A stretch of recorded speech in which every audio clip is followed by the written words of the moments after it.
Good morning class fourth students. अब आपके पाठ 2 वर्ण विचार का एक और अभ्यास कार्य है। ये आपको लिखकर देखना है। अनुस्वार और अनुनासिक, इन शब्दों को आप याद कर लीजिए। अनुस्वार में उनकी बिंदी होती है, अनुनासिक चंद्र बिंदु को कहते हैं।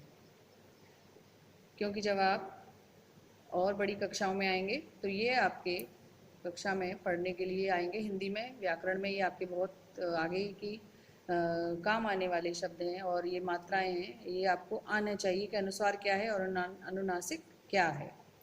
देखिए, अब इन पे आपको मात्राएं लगानी है। ये अनुस्वार और अनुनासिक के चिन्ह लगानी है। दांत, दांत पर क्या आता है? अनुनासिक, चंद्र बिंदु आती है। आँख, आँख पर क्या आता है? चंद्र बिंदु आती है, अनुनासिक।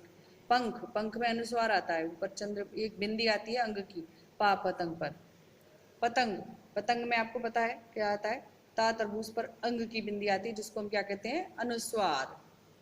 शंख, शंख में शा शलगम पर अंग की बिंदी आती है, जिसको हम कहते हैं अनुस्वार। पांच, पांच में चंद्र बिंदु आती है, जिसको हम कहते हैं अनुनासिक। कंघा, कंघा में अंग की बिंदी आती है, जिसको हम कहते हैं अनुस्वार। और चांद, चांद पर भी चंद्र बिंदु आती है। अब ये देखिए, एक बार मैंने आपको जो लिखना सिखाया था कॉपी में, वो इस तरीके से सिखाया था। अनुस्वार, पंख, पतंग, शंख, कंघा। अनुनासिक, दांत, आंख, पांच, चांद। अब आते हैं आपके प्रश्न उत्तर। निम्नलिखित प्रश्नों के उत्तर लिखिए। वर्णमाला किसे कहते हैं? वर्णों का समूह जब निश्चित क्रम में होता है तो उसे वर्णमाला कहलाते हैं। तो क्या कहलाते हैं वो? तो वह वर्णमाला कहलाती है। जब शब्द वर्णों का समूह निश्चित क्रम में होता है तो उसे वर्णमाला कहलाते हैं। स्वर और व्यंजन की परिभाषा लिखिए।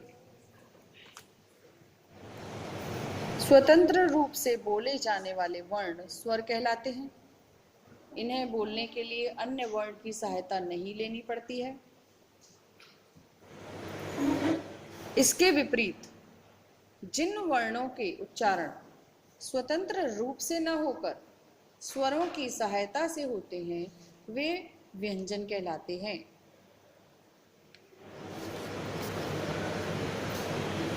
आ गया समझ में? स्वतंत्र रूप से बोले जाने वाले वर्ण स्वर कहलाते हैं।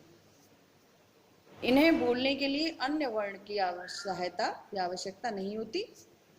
इसके विपरीत जिन वर्णों के उच्चारण स्वतंत्र रूप से न होकर स्वरों की सहायता से होते हैं वे व्यंजन कहलाते हैं।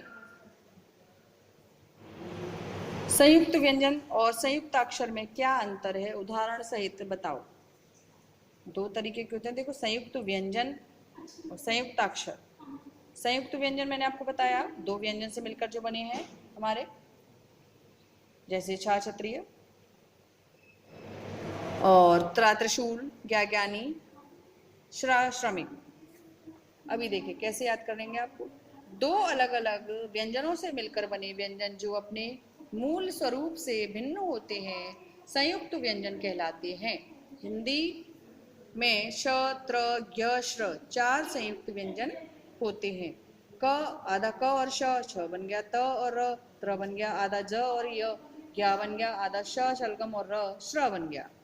दो अलग अलग व्यंजनों से मिलकर बने व्यंजन जो अपने मूल स्वरूप से ही होते हैं संयुक्त अक्षर कहलाते हैं। इसमें पहला व्यंजन स्वर रहित, मतलब आधा होता है, जैसे ये आधा है ना, ऐसे स्वर रहित, इसको हम कहते हैं स्वर रहित। तथा दूसरा व्यंजन स्वर सहित जुड़ा होता है, जैसे च और छ, आधा च और छ, अच्छा, गुच्छा। आप कोई और शब्द भी लिख सकते हैं। आधा प और य, प्य, प्याला, प्यार। तो अब इसमें कोई और शब्द भी आपको आता हो, इन दोनों संयुक्त व्यंजन को मिला के, तो वो आप संयुक्त अक्षर है। ये संयुक्त अक्षर को मिला के आपको कोई और शब्द भी आता है तो वो भी आप यहाँ लिख सकते हैं। तो इन सारे शब्दों को और इन सारे प्रश्न उत्तरों को आप अच्छे से याद करके लिखिए, क्योंकि व्याकरण का ज्ञान होना बहुत ही आवश्यक है।